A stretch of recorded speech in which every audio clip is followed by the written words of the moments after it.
దూరంగా పోకి దొరకనంతగా తిరిగొచ్చే దారి తెలియనంతగా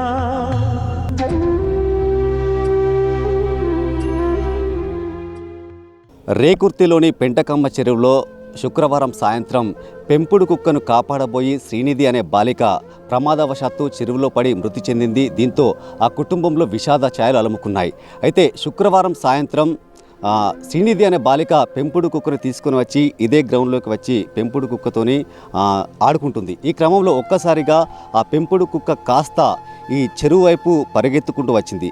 ఆ పెంపుడు కుక్క ఎట్ ఏ టైం ఈ చెరువులో పడిపోవడంతో దాన్ని కాపాడేందుకు శ్రీనిధి అనే బాలిక ఆ పెంపుడు కుక్క వెంబడి ఉరికొచ్చి ఆ కుక్కను కాపాడే ప్రయత్నంలో ఆ కాలు జారి చెరువులో పడి మృతి చెందింది. అంటే వెంటనే స్థానికంగా ఉండే ప్రజలు చూసి అప్రమత్తమై ఇక్కడికి వచ్చి ఆ బాలికను పైకి తీసేసరికి ఆమె మృతి చెందింది. దీంతో మొత్తానికైతే ఇక్కడ ఒక విషాద ఛాయలు అలుముకున్నాయి. అంటే ఈ చెరువు పక్కనే ఇక్కడ ఒక ఆట స్థలం ఉంది. దీంతో సాయంత్రం ప్రతిరోజు చాలామంది పిల్లలు ఇక్కడికి వచ్చి గేమ్స్ ఆడుకుంటారు. అంటే ఈ చెరువుకి ఎలాంటి భద్రతా వలయం లేకపోవడంతో ఇక్కడ చాలా ప్రమాదాలు జరిగినాయని కూడా స్థానికంగా ఉండే ప్రజలు కూడా అంటున్నారు. అంటే మున్సిపల్ అధికారులు కానీ ఇటు పోలీసులు కానీ దీనిపై దృష్టి సారించాలని కూడా కోరుతున్నారు. అయితే ప్రస్తుతం దీనికి సంబంధించిన స్థానిక ప్రజలు ఉన్నారు, అతను అడిగి మరిన్ని విషయాలు తెలుస్తున్నాం. చెప్పండి అన్న, అంటే ఈ చెరువులో పడి ఇంతకుముందు ఏమైనా ప్రమాదాలు జరిగాయా? ఎందుకు ప్రమాదాలు జరుగుతున్నాయి? దీనిపై ఎందుకు నిర్లక్ష్యం వహిస్తున్నారు అధికారులు? అయితే లాస్ట్ 3 years 4 years బ్యాక్ కూడా సాంబమూర్తి అని ఒక పిల్లాడు, ఇంద్రమ్మ కాలి పాపం, ఎంగు పిల్లాడు, భార్య పిల్లలు, ఆయన కూడా ఆ బతుకమ్మ కార్యక్రమాల కన్నా ముందే పాపం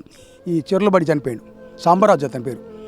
మరి ఇప్పుడు నిన్నటి రోజున శుక్రవారం శ్రీనిధి అమ్మాయి, ఆ పాపం 7th class చదువుతుంది అమ్మాయి, వాళ్ళకి ఒకతే హక్కు ఉన్నది. వాళ్ళ నాన్న పేరు కృష్ణ, ఆయన పాపం మేస్త్రి పని చేస్తారు. అంటే చాలా బీదవాళ్ళు వాళ్ళు.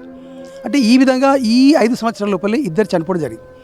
అంటే నేను ఇక్కడ మాజీ సర్పంచ్ నేను చెప్పడం ఏంటంటే, నందిల్ ప్రకాష్ అండి ఇక్కడ మాజీ సర్పంచ్ అండి, అంటే ఎలాంటి సెక్యూరిటీ లేదు ఇక్కడ. అంటే గతంలో మేము కూడా అనుకున్నాం, చేద్దాం అనుకున్నామని, మరి మా పదే కాలం కూడా ముగియడం జరిగింది. దాటి 2018లో ఏమీ చేయలేకపోయినాం. కానీ ఇప్పుడు విలీనమైంది కదండి, కార్పొరేషన్లో విలీనం చేసినప్పుడు కరీంనగర్ కార్పొరేషన్ వాళ్ళు కూడా అన్ని వసతులు కల్పించాలి. కానీ తప్పనిసరిగా సీసీ కెమెరాలు ఏర్పాటు చేయాలండి. మరి మీరు కూడా మీ మైత్రి ఛానల్ ద్వారా కమిషనర్ గారు తెలియజేయాలి. కానీ ఇలాంటి వాటి కూడా ఖచ్చితంగా బారికేడ్స్ ఏర్పడేసి, ఒక జాలి లాంటిది, ఒక కంచె లాంటిది ఏర్పడేసి మా గ్రామ ప్రజల్ని వాళ్ళ ప్రాణాలు కాపాడే బాధ్యత ఈ రాష్ట్ర ప్రభుత్వం మరియు మన మున్సిపల్ కమిషనర్ గారు కూడా తీసుకోవాలని నేను బాధ్యత అయితే ఒక మాజీ సర్పంచ్కి నేను వారికి తెలియజేసుకుంటున్నాను. ఆల్రెడీ ఒక 4 సంవత్సరాల క్రితం ఒక అతను ఇందులో పడి చనిపోయాడని చెప్పారు కదా, సో అప్పుడు మీరు ఏమైనా ప్రభుత్వాన్ని డిమాండ్ చేశారా? అధికారులు కూడా ఏమైనా డిమాండ్ చేశారా? ఇలాంటి ప్రమాదాలు జరుగుతున్నాయి కదా, దీనిపై చొరవ తీసుకోవాలని చెప్పారా? గ్రామం విలీనమైంది, అప్పుడు కార్పొరేటర్ గారు ఉండే, మేము లేము. మరి అప్పుడు ఏం డిమాండ్ చేసి తెలియదు. కానీ మేమైతే ప్రత్యేకంగా డిమాండ్ చేస్తాం. మళ్ళీ ఇంకేంటంటే మాకు ఇప్పుడు ఈ వాస్తు కానీ సెంటిమెంట్ల పరంగా మేము కూడా గ్రామంలో అంటే చెప్పొద్దు మీకు, కానీ ఒక ఏదైనా నిమ్మకాయ కానీ గొర్రెపిల్ల కానీ ఏదైనా కొన్ని కార్యక్రమం కూడా ప్రత్యేకించి ఇప్పుడు చేయాలి మాకు అనిపించింది. ఎందుకంటే గతంలో సామమూర్తి చనిపోవడం, ఇప్పుడు అమ్మాయి చనిపోవడం, ఇంకా ఈ విధంగా ఎందరి ప్రాణాలు పోయే ఆస్కారం ఉంది. కాబట్టి ఇది ఒక చెరువు, కాబట్టి ఇక్కడ మైసమ్మ కూడా ఉంటుంది. కాబట్టి మన హిందూ సాంప్రదాయ ప్రకారంగా ఖచ్చితంగా మేము అయ్యవారిని సజెషన్ తీసుకొని మా లెవెల్లో, మేము మాజీ సర్పంచ్ కాబట్టి మా లెవెల్లో మేము ఖచ్చితంగా ఇక్కడ కార్యక్రమం చేస్తాం. కానీ ప్రభుత్వం మాత్రం ఖచ్చితంగా బారికేడ్స్ ఏర్పడి జాలి పెట్టి సీసీ కెమెరా వేసి మా 17, 18, 19 డివిజన్ల గ్రామ ప్రజల ప్రాణాలు కాపాడే బాధ్యత ఈ కమిషనర్ గారు ప్రభుత్వం తీసుకొని మేము కోరుకుంటున్నామండి. ఇది మా డిమాండ్.